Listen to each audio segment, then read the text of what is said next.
Préparez-vous à votre bénédiction. Shalom, bien-aimés dans le Seigneur. Notre méditation du jour s'intitule « Préparez-vous à votre bénédiction ». Nous tirons notre texte dans Ésaïe chapitre 40, le verset 3, qui nous dit ceci. Une voix crie « Préparez au désert le chemin de l'Éternel, aplanissez dans les lieux arides une route pour notre Dieu. » Alléluia. Il n'y a pas de miracle sans préparation. Il n'y a pas de percée et d'élévation sans préparation. Dieu n'agit pas dans la précipitation.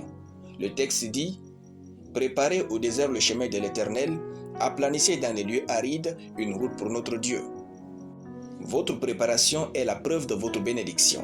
Si vous savez que Dieu va vous bénir et avec abondance, vous êtes censé vous préparer plus que tout le monde dans votre génération. Si votre bibliothèque ne ressemble pas à vos rêves, c'est que vous êtes un plaisantin quand vous parlez du futur.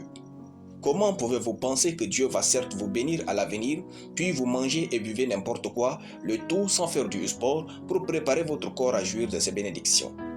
Quand Dieu exaucera vos prières, votre corps sera-t-il apte pour en jouir? Cessez de jouer, commencez à faire du sport. Votre préparation passe par la formation cognitive ou intellectuelle, donc formez-vous en lisant des livres. Votre préparation passe par votre éducation. Elle passe par votre développement personnel. Elle passe par votre développement psychologique. Elle passe par votre développement émotionnel. Votre préparation est dans votre embellissement corporel. Elle passe par votre style vestimentaire. Votre préparation passe par vos efforts au quotidien pour devenir qui Dieu veut que vous soyez.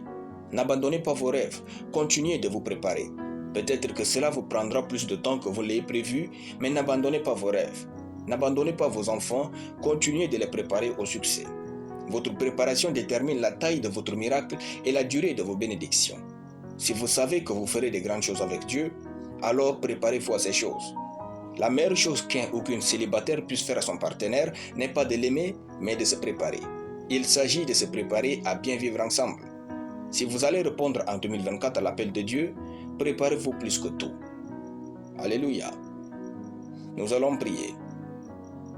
Seigneur, conduis-moi dans une préparation d'élite pour les choses que tu as prévues pour moi au nom de Jésus.